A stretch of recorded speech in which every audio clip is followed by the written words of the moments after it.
Hi, I'm Mark Levitt, and welcome to another classic edition of Bad Lyrics.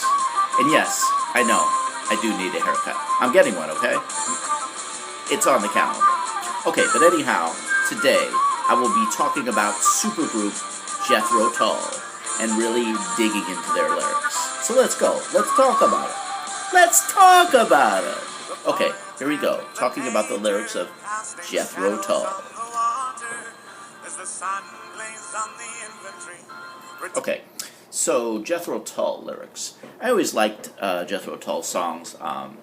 Any songs really that incorporate flute, I like California Dreamin' or jazz, and of course Jethro Tull used them front and center in a lot of their songs. So a combo of that and their rockin' riffs was really good, and of course the classic singing. Their songs did tend to be a bit bombastic, though, and that's what I'm really going to talk about today. The bombast of their song, the grandiose lyrics.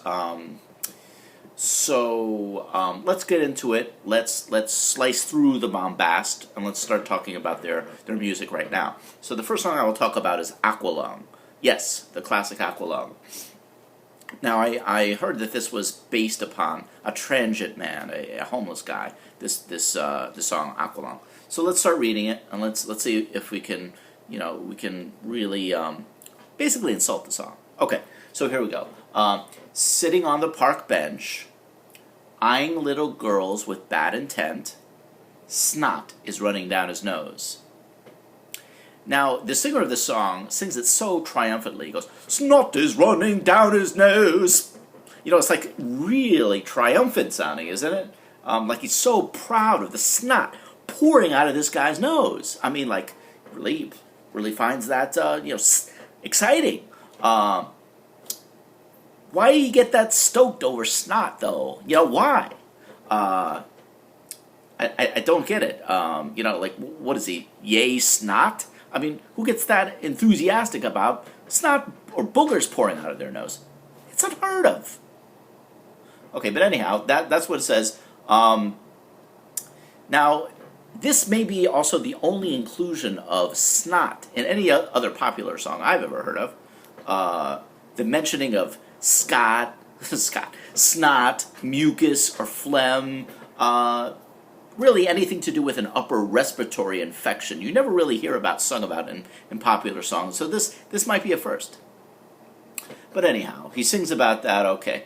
And then the next line goes, greasy fingers smearing shabby clothes. A little bit too much alliteration there, don't you think? But greasy fingers smearing shabby clothes, Aqualung. Greasy fingers smearing shabby clothes. It's pretty gross, right? It sounds like this guy's in pretty sad shape. He's like a homeless Darth Vader, Aqualung. You know, he's breathing out of an apparatus, Aqualung. It's like a low-rent Darth Vader, basically. So the next line goes, drying in the cold sun. Drying in the cold sun. Watching as the frilly panties run. Aqualung. Feeling like a dead duck. Spitting out pieces of his broken luck. Whoa, Aqualung. I mean, spitting out pieces of his broken luck. Interesting image there. I guess it's better than farting out pieces of his bad luck, or burping pieces of his bad luck, which I guess would make him a human stink bomb in some way. So I guess maybe, spitting him out is not quite as offensive. Spitting is better because there's less direct casualties of spitting than the other things I mentioned. Anyhow, the next song I would like to disseminate in detail is the Jethro Tull favorite, Bungle in the Jungle. Bungle in the jungle. All right, let's start reading this song, okay? Shall we? Okay. Walking through forests of palm tree apartments. Scoff at the monkeys who live in their dark tents. Yep, it's America's favorite pastime, scoffing at monkeys. But isn't that why we go to zoos anyway? To scoff or demean animals? I mean, let's be realistic here. I mean, you could say, yeah, we go to observe them in their natural habitat and, bask in bask in, natural, animals and stuff. But really, are we really appreciating them, or are we demeaning them? We're saying, oh, look at that ape. Yeah, look at that. Look at him eat that banana. Look at that. Look at that. We're basically there to feel superior to the animal kingdom, aren't we? We're basically there to insult them and feel like we're better than them. That's really why we're there. To feed our own egos. If we're completely honest about it. That's really why we're there. Okay. But anyhow, let's go on. Let's bungle in the jungle. Well, that's all right by me. I'm a tiger and I want love. But I'm a snake if we disagree. So here the author is comparing himself to a tiger when he loves, but a snake if he disagrees.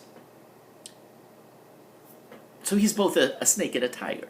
I guess he can pretty much excuse any of his behaviors if he compares himself to an animal. It's like if he says, well, I'd like to empty the garbage, honey, but I'm a sloth. And we just don't do that. He can compare himself to anything and basically exempt himself from any kind of thing he doesn't want to do. Well, I'm a sloth. Okay. Got it? Okay. I also like how the author compares himself to strong animals. Tiger or snake. You never hear about authors comparing themselves to hamsters, weaker animals. Hamsters or ferrets. It's not done. It's like, oh, I'm a hamster of love, baby. A ferret of desire. You never hear that. Why the hell not? Why the hell not? Okay. Next, let's go to the next line. The rivers are full of crocodile nasties. Crocodile nasties. Sounds like a kid made a messy poop or something, made it nasty. Crocodile nasties. Do these crocodiles crap in the river? What the hell are crocodile nasties? Way to coin a new phrase, Tull. Good job there. And then the next line goes, and he who made kittens put snakes in the grass.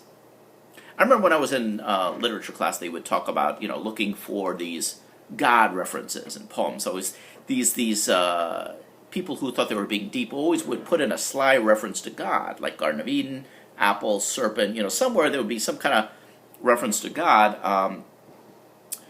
But I used to hate hunting for that kind of symbology when I was in school. But thanks, Tull.